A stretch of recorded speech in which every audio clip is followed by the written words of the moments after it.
Ada banyak karakter anime yang menjadi pahlawan karena mereka ingin menyelamatkan dunia. Ada yang ingin menjadi terkenal, ada yang ingin mendapatkan kekuasaan, ada yang ingin melindungi orang yang mereka cintai. Tetapi Goblin Slayer, dia tidak tertarik pada semua itu. Dia tidak ingin menjadi pahlawan besar. Dia tidak ingin namanya dikenang. Tidak peduli apakah orang-orang menyebutnya hebat. Bahkan ketika monster besar muncul, perhatiannya tetap tertuju pada satu hal. Goblin, hanya Goblin. Bagi sebagian orang, ini terlihat aneh. Bagi sebagian lainnya, ini terlihat mengerikan. Bagaimana mungkin seseorang menghabiskan seluruh hidupnya hanya untuk berburu satu jenis monster? Kenapa dia tidak membantu melawan ancaman yang lebih besar? Kenapa dia begitu terobsesi? Dan yang paling penting, apakah Goblin Slayer benar-benar seorang pahlawan? Atau dia hanyalah seseorang yang menjadikan trauma masa lalu sebagai alasan untuk terus membunuh? Hari ini kita akan menghakimi Goblin Slayer.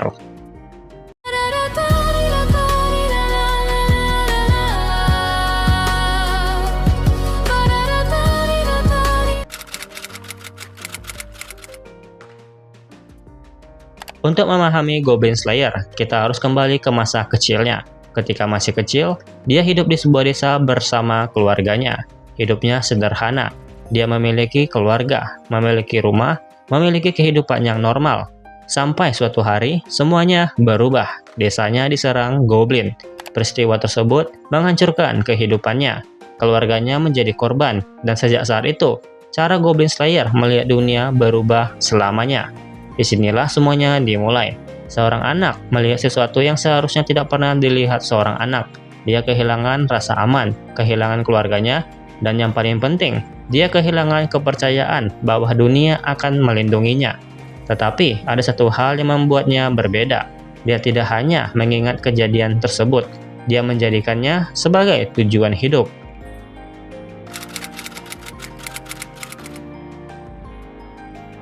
Setelah kejadian tersebut, Goblin Slayer mulai mempelajari Goblin. Dia belajar bagaimana mereka hidup, bagaimana mereka menyerang, bagaimana mereka berpikir, bagaimana mereka bersembunyi, bagaimana cara mengalahkan mereka. Dia tidak mempelajari Goblin karena penasaran. Dia mempelajarinya karena dia ingin membunuh mereka semua, satu persatu. Dan disinilah kita mulai bisa menghakiminya. Apakah ini dendam? Iya. Apakah dendam tersebut dapat dimengerti? Tentu. Tetapi, apakah dendam membuat seseorang benar? Belum tentu. Goblin Slayer tidak lagi hanya membalas dendam terhadap Goblin yang menghancurkan desanya. Dia memburu semua Goblin. Tidak peduli apakah Goblin tersebut terlibat dalam tragedi masa lalunya atau tidak. Dan ini menciptakan pertanyaan moral yang sangat menarik. Apakah kesalahan satu kelompok membuat seluruh anggotanya pantas dibunuh?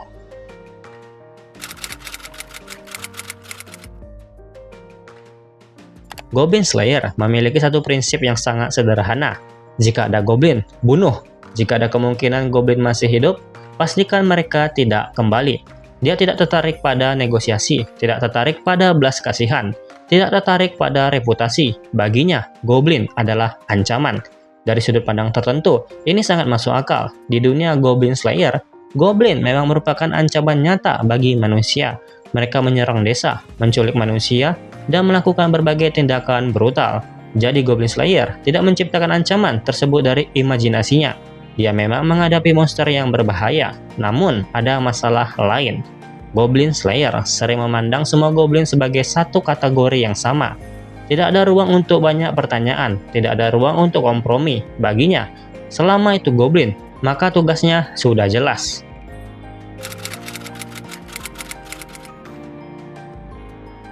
Sekarang kita sampai pada pertanyaan yang paling kontroversial. Kalau Goblin Slayer begitu kejam kepada Goblin, apakah dia sendiri sudah menjadi monster? Pertanyaan ini menarik. Karena Goblin Slayer memang memiliki beberapa sifat yang sangat dingin. Dia tidak menikmati kehidupan normal. Dia tidak terlalu peduli dengan kemewahan. Dia tidur dengan perlengkapan tempur. Dia selalu mempersiapkan kemungkinan serangan. Dia bahkan memikirkan berbagai skenario sebelum masuk ke tempat yang dipenuhi Goblin.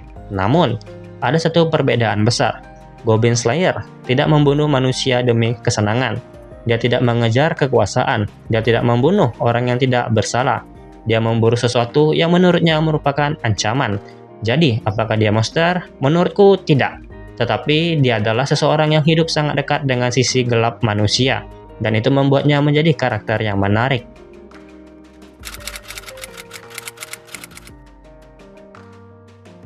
Namun kita tidak boleh memaklumi semuanya hanya karena masa lalunya.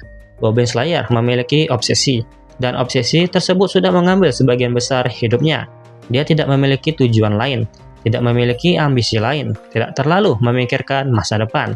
Dia hanya berpikir, bagaimana cara membunuh goblin berikutnya. Dan ini adalah masalah, karena ketika satu tujuan menguasai seluruh hidup seseorang, identitasnya bisa hilang. Goblin Slayer bukan lagi sekedar seseorang yang memburu goblin, dia menjadi Goblin Slayer. Namanya sendiri sudah menunjukkan hal tersebut, bukan nama asli, bukan identitas pribadi, tetapi sebagai fungsi, sebuah pekerjaan, sebuah tujuan.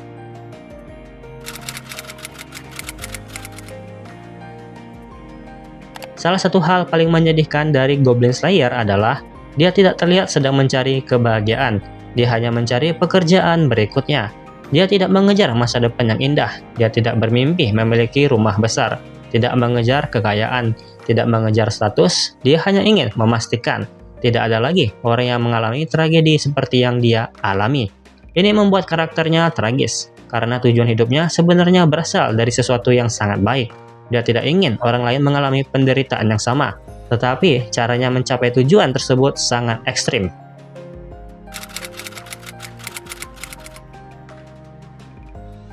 Goblin Slayer sering mempertaruhkan dirinya sendiri. Dia masuk ke tempat berbahaya, menghadapi musuh, menyusun strategi, dan tidak ragu mengambil resiko. Sekilas, dia terlihat heroik, tetapi ada sisi lain.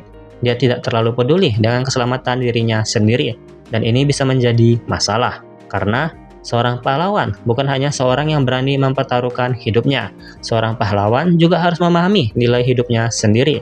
Kalau seseorang menganggap dirinya tidak penting, maka pengorbanan diri bisa berubah menjadi tindakan yang sangat berbahaya. Goblin Slayer sering bertindak seolah kalau aku mati tidak masalah, yang penting Goblin mati. Dan pola pikir seperti itu sebenarnya menunjukkan bahwa dia belum sepenuhnya berdamai dengan masa lalunya.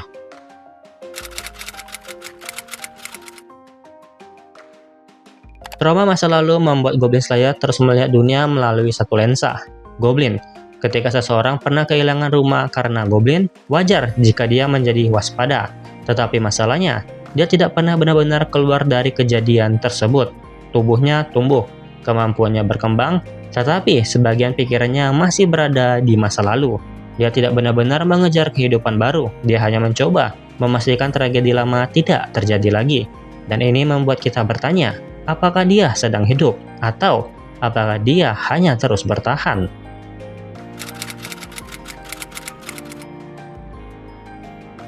Kemudian kita melihat bagaimana Goblin Slayer berinteraksi dengan orang-orang di sekitarnya.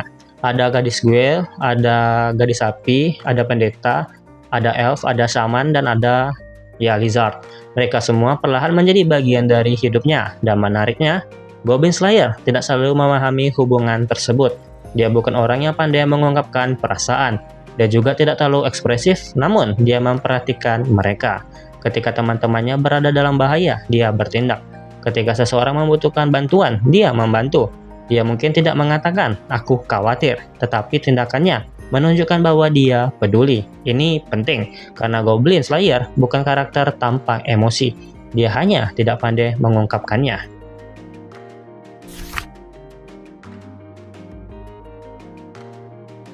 Hubungannya dengan si pendeta kecil juga menunjukkan perkembangan dirinya. Pada awalnya, si pendeta melihat Goblin Slayer sebagai seseorang yang sangat ekstrim. Dia dingin, terlalu fokus, dan memiliki cara berpikir yang sulit dipahami. Tetapi seiring waktu, mereka mulai saling mempercayai. Pendeta juga menunjukkan sesuatu yang sangat penting. Goblin Slayer tidak harus melakukan semuanya sendirian. Dia bisa bekerja bersama orang lain. Dia bisa menerima bantuan. Dia bisa mempercayai anggota kelompok. Dan perlahan dunianya mulai menjadi lebih luas. Dulu, dunia Goblin Slayer hanya memiliki satu warna, Goblin. Sekarang ada teman, ada kelompok, ada orang yang menunggunya kembali.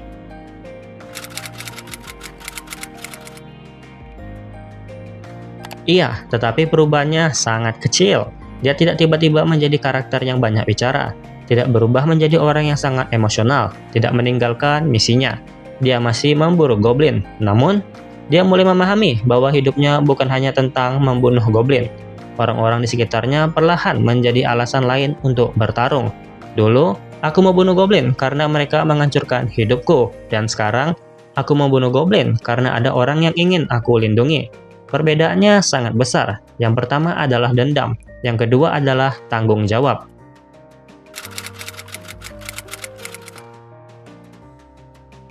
Sekarang kita kembali ke pertanyaan awal, apakah Goblin Slayer pahlawan? Kalau kita menggunakan definisi pahlawan klasik, mungkin tidak. Dia tidak terkenal, tidak mengejar penghargaan, tidak ingin dipuji, tidak memiliki pidato heroik. Bahkan orang lain mungkin tidak mengenali kontribusinya. Tetapi mungkin, justru itulah yang membuatnya menjadi pahlawan, karena dia melakukan sesuatu yang tidak populer. Dia mengerjakan pekerjaan yang dianggap rendah oleh sebagian petualang. Banyak petualang ingin menghadapi monster besar seperti naga, iblis, monster legendaris, dan Goblin Slayer. Dia tetap memburu goblin, karena baginya ancaman kecil tetap merupakan ancaman.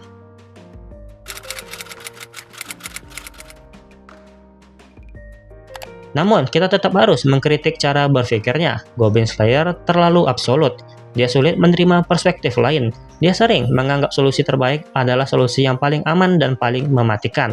Dalam situasi tertentu, cara berpikir tersebut memang efektif, tetapi dalam hubungan sosial tidak selalu berhasil.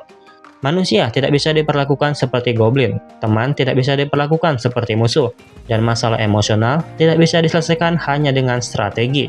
Untungnya, orang-orang di sekitarnya perlahan mengajarinya hal tersebut.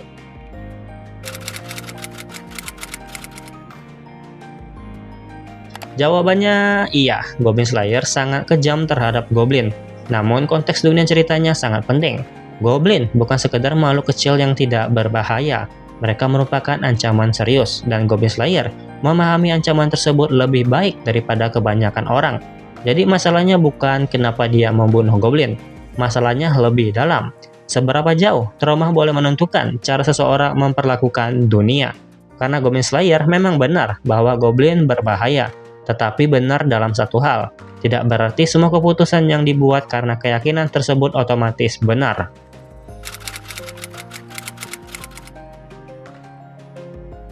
Sekarang mari kita berikan vonis. Apakah Goblin Slayer pendendam? Iya. Apakah dia obsesif? Sangat. Apakah dia terlalu keras? Iya. Apakah dia sulit memahami kehidupan normal? Iya.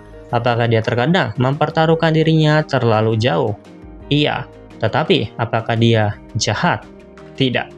Dia adalah seseorang yang mengalami tragedi, kemudian memilih untuk memastikan tragedi yang sama tidak terjadi pada orang lain. Cara yang dia pilih memang ekstrim, tetapi motivasinya tidak berasal dari keinginan untuk menyakiti orang yang tidak bersalah. Dan disitulah letak paradoks Goblin Slayer. Dia menjadi sangat kejam, karena dia tidak ingin orang lain menjadi korban. Dia menjadi sangat dingin karena pernah merasakan kehilangan. Dia menjadi sangat terobsesi karena tidak ingin gagal lagi.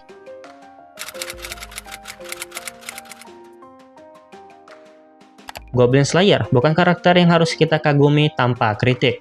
Dia bukan manusia sempurna. Traumanya bukan alasan untuk membenarkan semuanya.